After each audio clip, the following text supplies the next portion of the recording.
Assalamualaikum warahmatullahi wabarakatuh. Saya Akila binti Abdul Rashid 054576 daripada kos Usuluddin Counselling. Yang pertama ialah makna taubat. Ruju'i amma kana mazmuman fi asy-syar'i ila ma huwa mahmud fihi wa hiya mubdan tariq as-salikin wa miftah sa'adah al-maridin wa syuru' fi sihhati as-sir ila Allah Ta'ala. وقد أمر الله تعالى المؤمن بها في آيات كثيرة وجعلها سببا للفلاح في الدنيا والآخرة.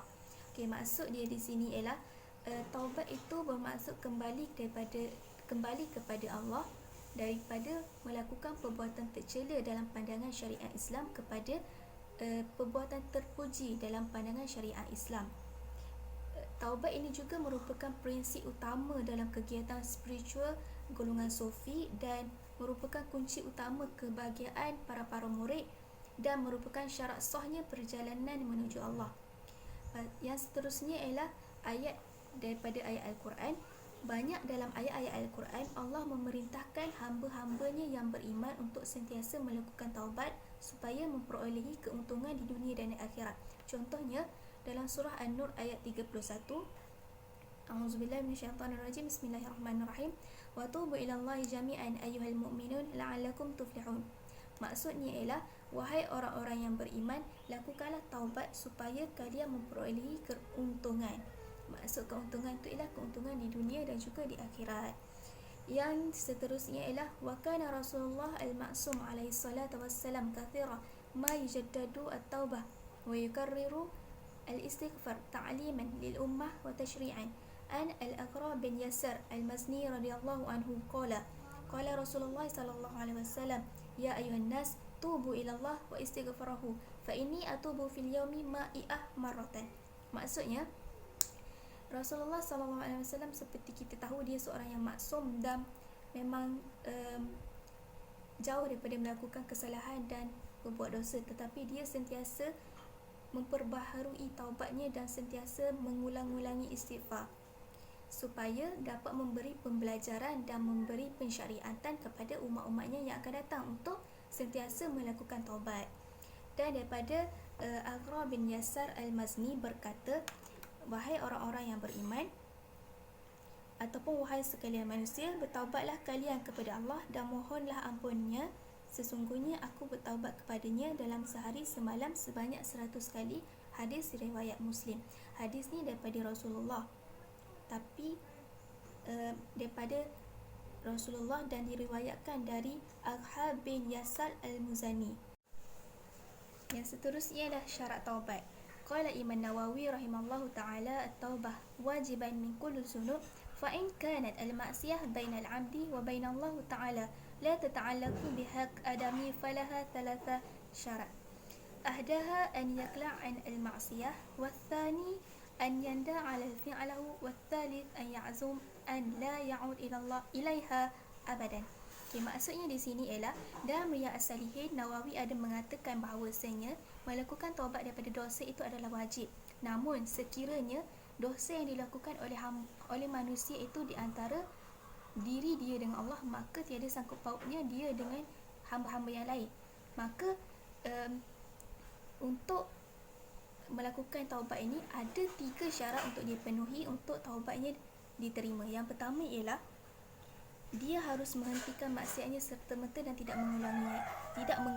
mengulanginya lagi. Yang kedua, dia harus menyesali perbuatan yang telanjur dilakukannya. Dia kena betul-betul menyesal. Dan yang ketiga ialah dia harus berniat bersungguh-sungguh untuk tidak mengulangi lagi perbuatannya itu. Namun sekiranya maksiat ataupun dosa yang dilakukan itu bersangkut paut dengan sesama manusia, syarat tersebut berubah menjadi 4.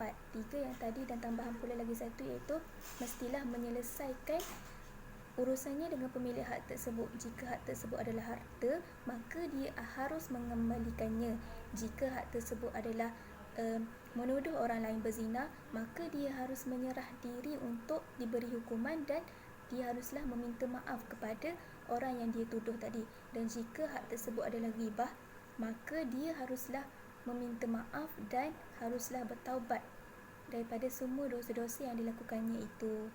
Seterusnya ialah hakikat taubat. Hakikat taubat, kesimpulan daripada slide ini ialah hakikat taubat ini merupakan perasaan hati yang menyesali perbuatan maksiat yang pernah dilakukan olehnya, dan dia mengabdikan segala baki-baki usianya untuk betul-betul mengabdikan diri kepada Allah, dan betul-betul dia tak nak melakukan lagi apa perbuatan kesilapannya yang pernah dilakukan sebelum ini. Taubat mencakupi penyerahan diri seorang hamba kepada Rabb-Nya, iaitu inabah, iaitu kembali kepada Allah, dan konsisten menjalankan ketaatan kepada Allah. Jadi sekadar meninggalkan perbuatan dosa namun tidak melaksanakan amalan dicintai Allah, maka itu belum dianggap sebagai bertaubat. Seseorang dianggap bertaubat jika ia kembali kepada Allah dan melepaskan diri dari belenggu yang membuatnya terus-menerus melakukan dosa. Ia tanamkan makna taubat dalam hatinya sebelum diucapkan lisannya. Maksud di sini, dia betul-betul nak bertaubat, barulah dia bertaubat. Dan jika dia nak bertaubat tu, dia kena betul-betul tinggalkan perkara yang sebelum ni yang membuatkan dia menjadi sesat ataupun lalai. Contoh, apabila dia berada dalam golongan yang boleh menyesatkan dia, dia perlulah keluar daripada golongan itu dan dia perlu mencari golongan yang lebih baik supaya dapat membawanya ke jalan yang lebih benar, ke jalan yang lurus. Dengan demikian,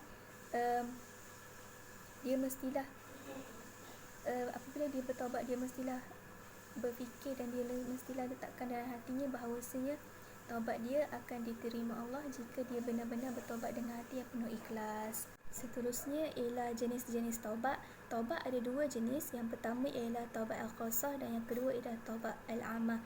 Taubat al-khassah ini ialah wahya at-taubah min zunubin bi'ayaniha fayatabawwabu minha wa mimma huwa dakhilun fi naw'iha, wa amma at-taubah min zunub bi'aynahu ma'al israri ala akhiri min naw'ihi fa in hazihi at-taubah la tashi kaman taba'an az-zina bi amrah wa huwa musarri ala az-zina bi ghairiha, fa hadza fil haqiqati lam yatub min zunub wa innama adala an naw'i minhu ila naw' akhar fala tashi taubatahu. Maksud di sini ialah secara rumusannya, taubat khas ini adalah pertaubatan dari dosa-dosa yang betul-betul serius, dan dia haruslah betul-betul bertaubat. Jika dia bertaubat untuk tidak berzina, maka dia haruslah bertaubat untuk tidak berzina dengan seluruh perempuan, bukan hanya dengan seorang perempuan. Jika dia bertaubat untuk tidak berzina dengan hanya seorang perempuan tapi dia tetap berzina dengan perempuan lain, maka taubatnya itu tidak sah. Seterusnya ialah taubat yang kedua, iaitu taubat al-ammah. Taubat al-ammah ini adalah melakukan taubat secara umum, iaitu melakukan taubat dari apa yang diketahuinya dari dosa-dosanya dan dari apa yang tidak diketahuinya. Maksudnya taubat umum ni ialah dia bertaubat merangkumi keseluruhan dosa-dosanya, yang bukan hanya dia memfokuskan sesuatu kesalahan sahaja, dia memfokuskan kepada keseluruhan kesalahan ataupun dosa yang pernah dilakukan olehnya. Taubat ini memerlukan pengampunan dari semua dosa, walaupun dosa-dosa besar tidak dibangkitkan, memerlukan pengkhususan, maka pertaubatan umum adalah menyeluruh baginya. Yang seterusnya ialah fadilat apabila kita melakukan taubat. Yang pertama ialah kita akan memperolehi kejayaan. Yang kedua, kita akan penebusan kepada segala-segala dosa yang pernah kita lakukan. Yang ketiga ialah kita akan mendapat rezeki yang melimpah ruah, kekuatan badan, rezeki anak, rezeki duit dan sebagainya. Yang seterusnya ialah selain itu, fadilat bertaubat juga adalah dapat menukar segala perbuatan yang buruk kepada perbuatan yang baik, dan itu adalah rahmat daripada Allah, sebab Allah akan mengampuni dosa hamba-hamba Dia yang betul-betul bertaubat kepadanya. Dalam Al-Quran juga Allah ada berfirman dalam surah Al-Furqan ayat 70, maksudnya kecuali bagi mereka yang bertaubat dan beriman serta melakukan perbuatan yang soleh, maka Allah akan menukar perbuatan buruk mereka dengan perbuatan baik, dan Allah Maha mengampun lagi Maha mengasihani. Maksudnya di sini, setiap kesalahan yang kita lakukan, setiap dosa yang kita lakukan, masih ada peluang untuk kita bertaubat, untuk kita memperbaikikannya lagi supaya kita memperoleh pengampunan daripada Allah dan mendapat penganugerahan daripada Allah pada hari akhirat kelak. Yang seterusnya ialah taubat adalah alasan untuk kesenangan yang baik, yang Allah pernah berfirman di dalam Al-Qurannya dalam surah Hud ayat 3, dan mintalah pengampunan dari Tuhanmu, nescaya Dia akan memberi kenikmatan yang baik kepadamu pada waktu yang telah ditentukan, dan Dia akan memberikan kurnia-Nya kepada setiap orang yang berbuat baik. Allah ada berjanji di dalam Al-Quran bahawasanya orang yang bertaubat akan mendapat kenikmatan darinya pada masa yang telah ditetapkan olehnya.